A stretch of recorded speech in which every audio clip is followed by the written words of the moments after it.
மகாபாரத யுத்தத்திற்கு பிறகு அர்ஜுனன் பல இடங்களை சுற்றி பார்த்தார். தனது ஆயுதங்களை ஒதுக்கி மனதில் அமைதி தேட முயன்றார். அதன்போது அடர்ந்த காட்டினுள் அவர் ஒரு வேட்டைக்காரனை சந்தித்தார்.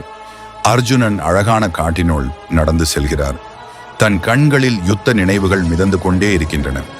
திடீரென்று அங்கே ஒரு வேட்டைக்காரன் தோன்றினான். அவன் தோளில் வில் தூக்கி கையில் சில காட்டு மிருகங்களின் தோல் இருந்தன. அர்ஜுனன் குருதி சொட்டும் மிருகங்களின் தோலை பார்த்து கேட்டார், "நீ வேட்டையாடுவது பாவம் அல்லவா?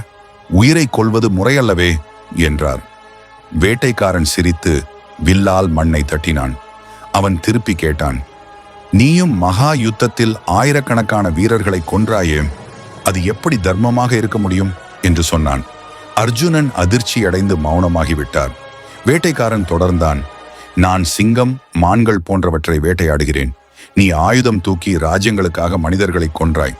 உண்மையில் நாம் வேறுபட்டவர்களா?" அர்ஜுனன் கருணையுடன் வேட்டைக்காரனை நோக்கினார். அவனுடைய வார்த்தைகள் உண்மையாக இருந்தன. தர்மம் என்பது எளிதாக புரிந்து கொள்ளக்கூடிய ஒன்றல்ல. அது சூழ்நிலை மற்றும் நோக்கத்தின் அடிப்படையில் மாறக்கூடியது. அர்ஜுனன் இறுதியாக சொன்னார், "நீ சொல்வது உண்மை. தர்மம் என்பது நேரடியான பதிலை தரும் ஒன்றல்ல. அதனுடைய உண்மையான அர்த்தத்தை புரிந்து கொள்வது மிக கடினம்."